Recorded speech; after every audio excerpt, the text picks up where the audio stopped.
Hi everyone, in this video we will learn how to find out set bits in a binary in the binary representation of a given number.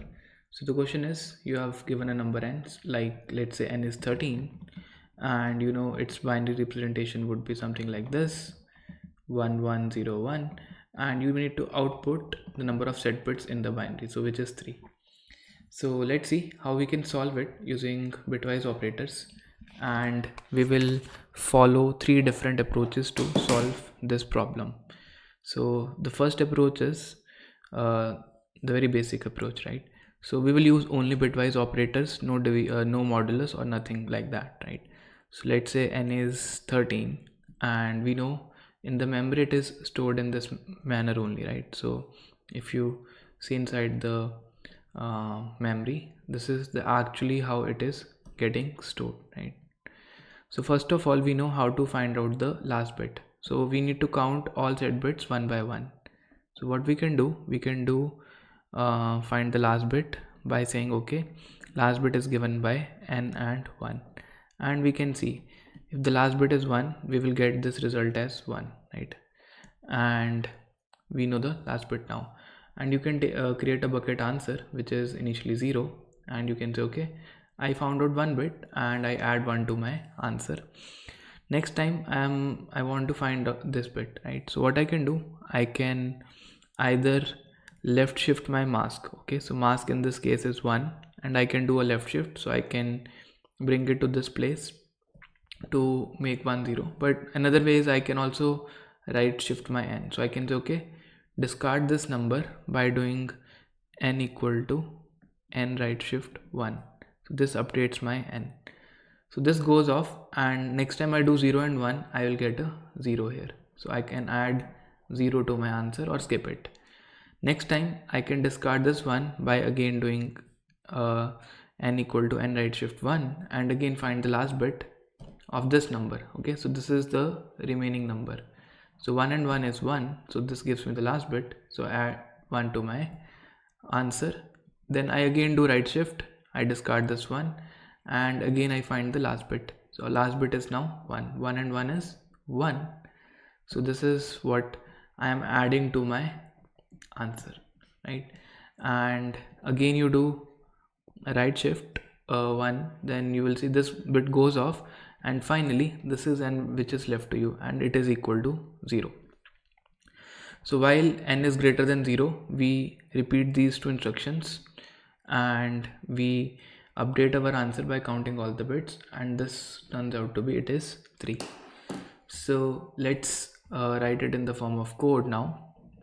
So I can say while n is greater than 0, what we can do is we can say answer is initially 0, and we can say okay, answer plus equals to last bit. So last bit is nothing but n and 1. So if this bit is 1, I will increment my answer by 1. If this is 0, I will not change my answer, because answer plus equals to 0 will not update the answer. And secondly, I need to right shift my n, and that's it, and I can say return answer. So let's say int n equals to whatever is the number, I do c in n, and then I can do c out count bits of n. Let's build the code and run it. Okay, let's see. Okay, set bits count.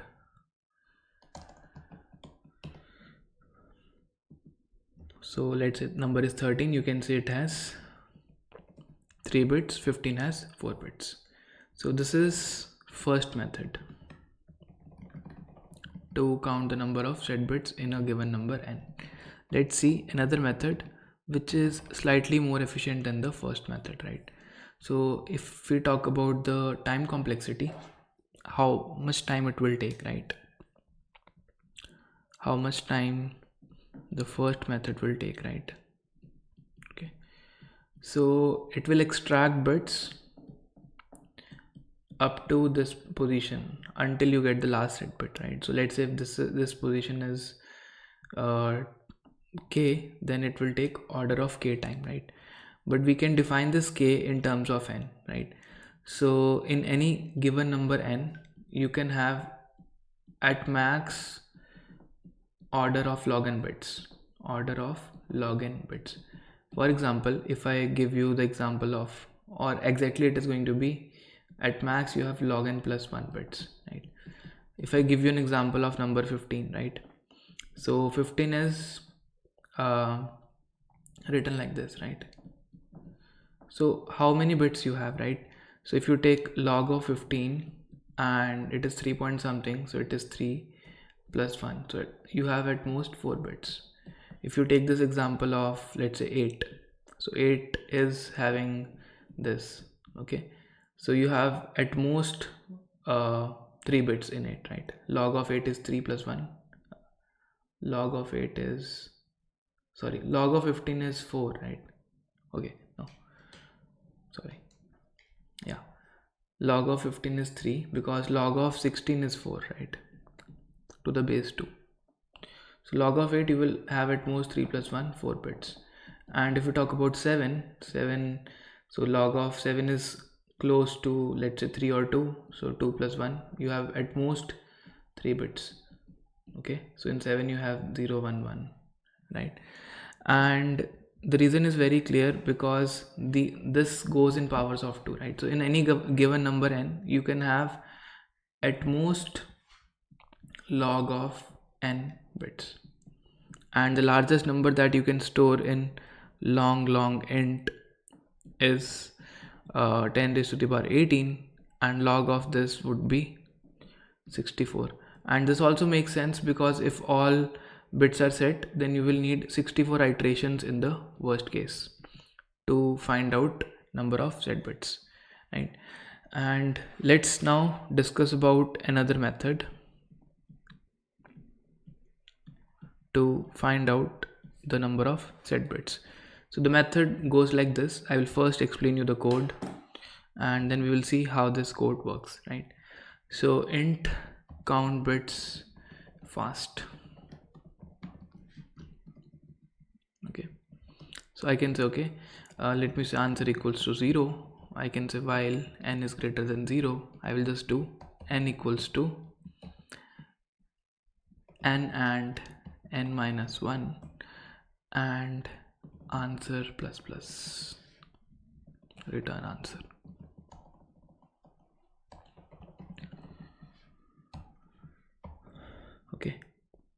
Okay, so let me just call this method also, cout count bits fast.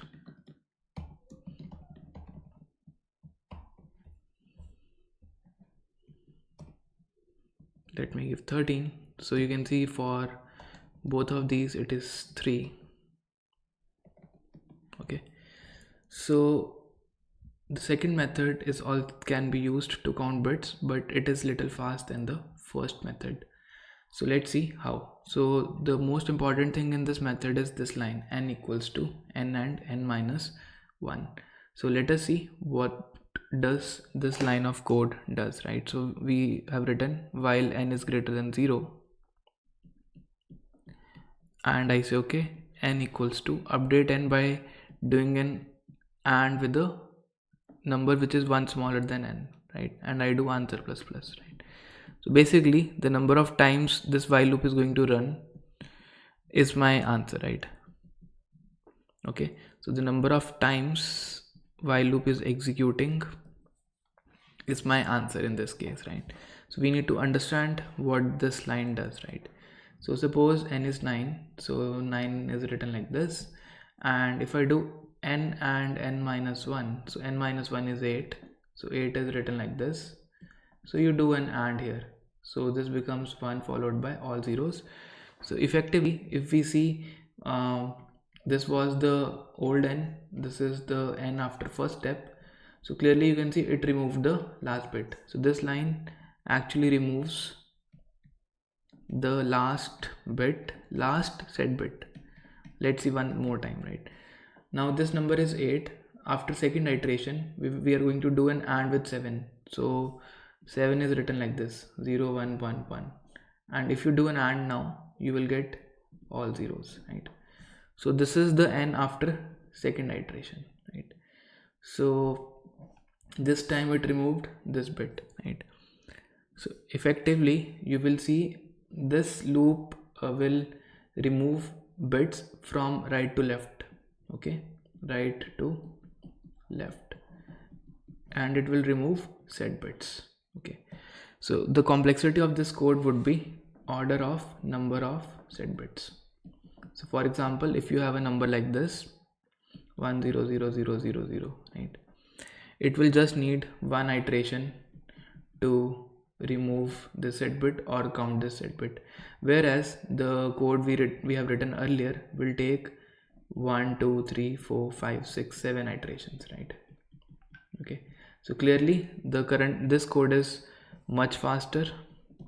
Okay, and the complexity is order of number of set bits, and in the worst case the number of set bits can be log n, which can be same as the first one, right? So this method you can use, and we have another method that is a inbuilt function, right? Inbuilt function to count set bits. So this method is called built-in pop count. So let's see how to use built-in pop count to find out set bits. So third is, you can say okay, cout, I will use built-in pop count of n.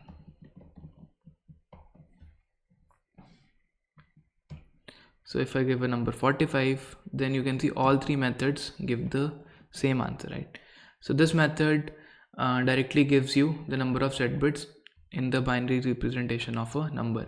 So if you're solving a question, you don't have time to write extra code, you just write in built-in pop count and you will get the set bits. So that's all for this video, guys, and thanks a lot.